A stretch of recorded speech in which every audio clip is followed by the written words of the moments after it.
Brought to you by Chitale बंधू.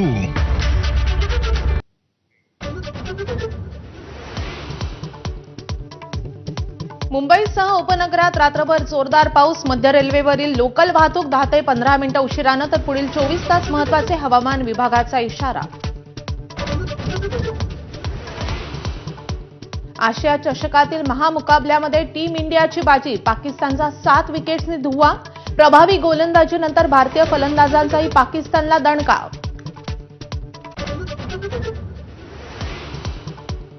भारतीय संघानं पाकिस्तानवर मिळवलेला विजय. पहलगाम हल्ल्यामध्ये जीव गमावलेल्यांना आणि सैन्याला समर्पित. कालच्या सामन्यानंतर कर्णधार सूर्यकुमार यादवचं वक्तव्य.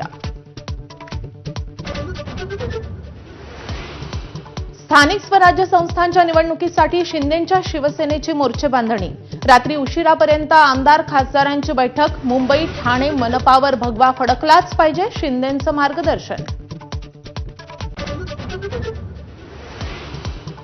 अनुसूचित जमाती प्रवर्गातून आरक्षण देण्याच्या मागणीसाठी बंजारा समाज आक्रमक. बीड आणि जालन्यामध्ये आज मोर्चा.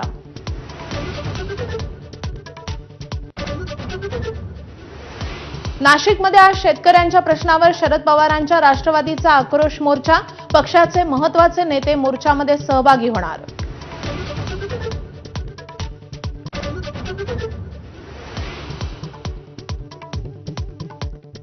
गुजरातच्या राज्यपालांकडे महाराष्ट्राच्या राज्यपाल पदाचा अतिरिक्त कारभार. आज राजभवनात होणार आचार्य देवव्रत यांचा शपथविधी.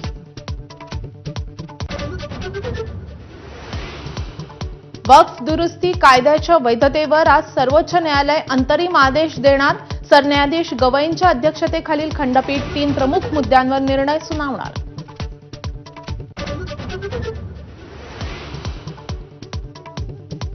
मुंबईत आणखी एका कबूतरखान्याची भर. मंत्री मंगलप्रभात लोढांच्या हस्ते संजय गांधी राष्ट्रीय उद्यानातील 3 मूर्ती जैन मंदिराजवळ नव्या कबूतरखान्याचं उद्घाटन.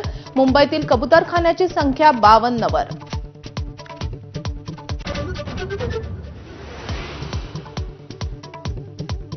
इन्कम टॅक्स रिटर्न भरण्याची आज शेवटची तारीख. मुदतीत आयटीआर न भरल्यास लेट फी सह दंड. 5 लाखांपेक्षा जास्त उत्पन्न असणाऱ्यांना 5,000चा दंड भरावा लागणार.